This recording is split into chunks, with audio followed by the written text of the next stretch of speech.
Bonjour, je suis Laurie de Grise, Love Coach et constellatrice familiale. J'organise des événements de bien-être et de rencontres, notamment des cercles de femmes, des événements de rencontres pour célibataires et pour hauts potentiels et hypersensibles.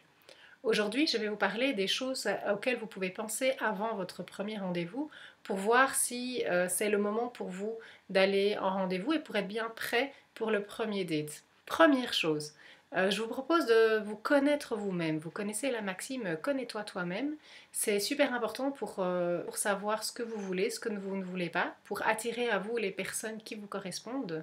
Par exemple, vous pouvez déjà repérer lors du premier rendez-vous ou du deuxième ou du troisième si ça va être facile ou non de vivre avec cette personne, si vous avez des compatibilités par rapport au relationnel amoureux. Donc, par exemple, les 5 langages de l'amour dont je parlerai dans une prochaine vidéo, vous pouvez déjà repérer si vous êtes sur les mêmes langages d'amour et donc ça peut déjà vous dire si la relation sera facile à mettre en place, si l'échange d'amour sera facile à mettre en place entre vous ou si vous serez dans des difficultés par rapport à la démonstration d'amour l'un envers l'autre.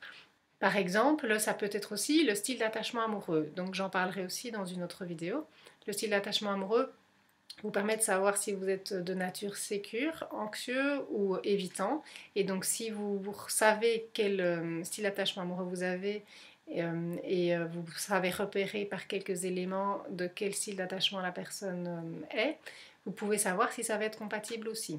Donc, par exemple, typiquement, un anxieux et un évitant, ce sera vraiment compliqué. Donc savoir ça vous permet de repérer après quelques rendez-vous comment fonctionne la personne et si vous êtes compatible ou non. Il est important aussi de connaître vos valeurs. Donc voilà, prenez le temps de réfléchir à une dizaine de valeurs qui sont importantes pour vous.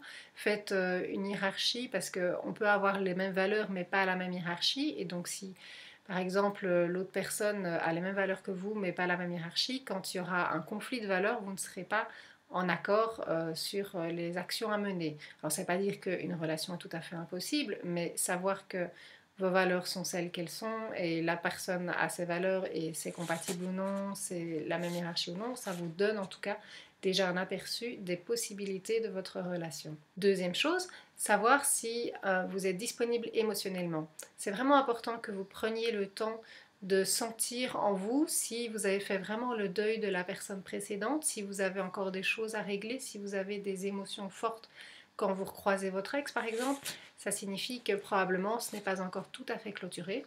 Et démarrer une relation quand vous êtes encore en deuil d'une relation passée, c'est ce qu'on appelle une relation pansement. C'est-à-dire que vous pensez vos blessures en étant en relation avec quelqu'un d'autre.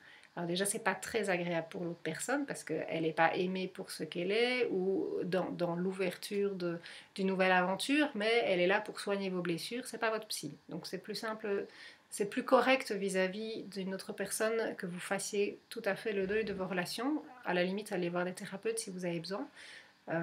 Mais n'utilisez pas une relation amoureuse comme pansement d'une relation précédente. Ça, c'est vraiment relationnellement parlant, ce qui est assez malsain.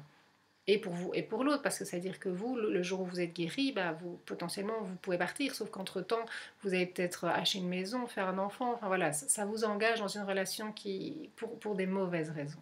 Donc faites attention à être bien honnête envers vous-même, sentir vraiment au niveau de votre émotionnel, de votre corps, de votre mental, est-ce que vous avez bien clôturé toutes les relations précédentes et est-ce que vous êtes disponible à la rencontre. Parce que vous pouvez croire que vous êtes disponible, mais vous êtes par exemple très pris par un projet professionnel que vous êtes en train de mettre en place et qu'en fait vous n'avez pas du tout de place dans votre vie pour une quelconque personne rencontre amoureuse. Donc voilà, soyez honnête avec vous-même. Si vous êtes complètement pris par un projet professionnel, ben voilà, c'est peut-être que c'est pas le moment et quand vous aurez atteint le pic et une stabilité professionnelle, voilà, vous serez un peu plus ouvert à la rencontre. Donc c'est important d'en prendre conscience, de savoir où vous êtes et d'être honnête avec vous-même par rapport à votre disponibilité pour être honnête avec l'autre par rapport à ce que vous êtes prêt à lui donner. Troisièmement, ça peut être intéressant aussi de réfléchir au type de relation que vous souhaitez. Donc, alors je sais bien que c'est pas la chose à dire spécialement en rendez-vous, genre je veux juste un plan cul et puis voilà. Mais en même temps, éclaircir ce que vous voulez, si vous voulez une relation sérieuse, une relation pas sérieuse, C'est important pour pouvoir à un moment donné le nommer dans le processus de rencontre, parce que si l'autre personne n'est pas du tout sur la même longueur d'onde et qu'elle a envie de complètement autre chose, ça va créer des tensions entre vous, ça va créer des malentendus, ça va créer des souffrances, que ce soit dans un sens ou dans l'autre. Donc c'est vraiment important d'être au clair sur ce que vous êtes prêt comme engagement et comme intimité avec l'autre personne, et d'un moment donné pouvoir de manière discrète en parler ou de manière cash éventuellement pour décider si vous avancez ensemble ou pas, pour éviter les malentendus, les tensions, les disputes, les souffrances. C'est important d'être au clair par rapport à ce que vous cherchez, parce qu'alors du coup vous attirerez et vous regarderez les personnes qui potentiellement vibrent sur la même vibration que vous. Donc c'est comme quand on cherche un canapé, on veut changer son canapé, mais tout d'un coup on va voir tous les magasins de canapés. Là c'est la même chose, si vous cherchez plutôt une relation longue, vous allez voir les gens qui sont plutôt a priori sérieux et qui ont aussi envie d'une relation longue comme vous. Quatrième astuce, je vous propose d'être aligné aussi vraiment au niveau de votre tête, de votre cœur et de votre corps. De vraiment être au clair dans ce que vous voulez et que ce soit acquis dans le corps. Donc c'est vraiment pas juste le mental qui décide quelque chose, c'est aussi le cœur qui a envie de ça et donc le corps rayonne l'ensemble en cohérence de ce que vous souhaitez. Donc c'est là où la loi de l'attraction va pouvoir fonctionner, c'est quand vous êtes vraiment en cohérence tête et cœur et corps, et donc du coup la vibration que vous allez transmettre correspondra et sera tout à fait en cohérence, et vous vibrerez avec les gens qui sont sur la même cohérence. Donc si votre tête dit A et votre cœur dit B, ça va faire un peu une dissonance, et donc vous n'allez pas être en cohérence avec ce que vous dites, et lors du rendez-vous ça peut se sentir aussi.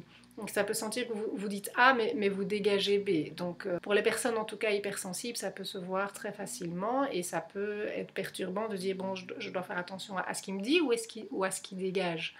Donc c'est important d'être en cohérence pour vraiment pouvoir rencontrer de manière saine et authentique les personnes et voilà, éviter les malentendus aussi et éviter que vous ayez l'air d'un menteur éventuellement ou d'une menteuse parce que vous dites A mais vous faites B. Donc voilà, soyez cohérence entre vos actions et ce que vous voulez mettre en place dans votre vie. Voilà, ce sera tout pour aujourd'hui. Je vous propose d'aller consulter mon blog Étincelle d'amour, vous avez le lien en dessous. Vous avez encore plein d'autres articles sur le relationnel amoureux, ainsi que mon site www.étincelledamour.be, vous avez le lien aussi en dessous, pour tout ce qui est événements de rencontres et de bien-être. À bientôt!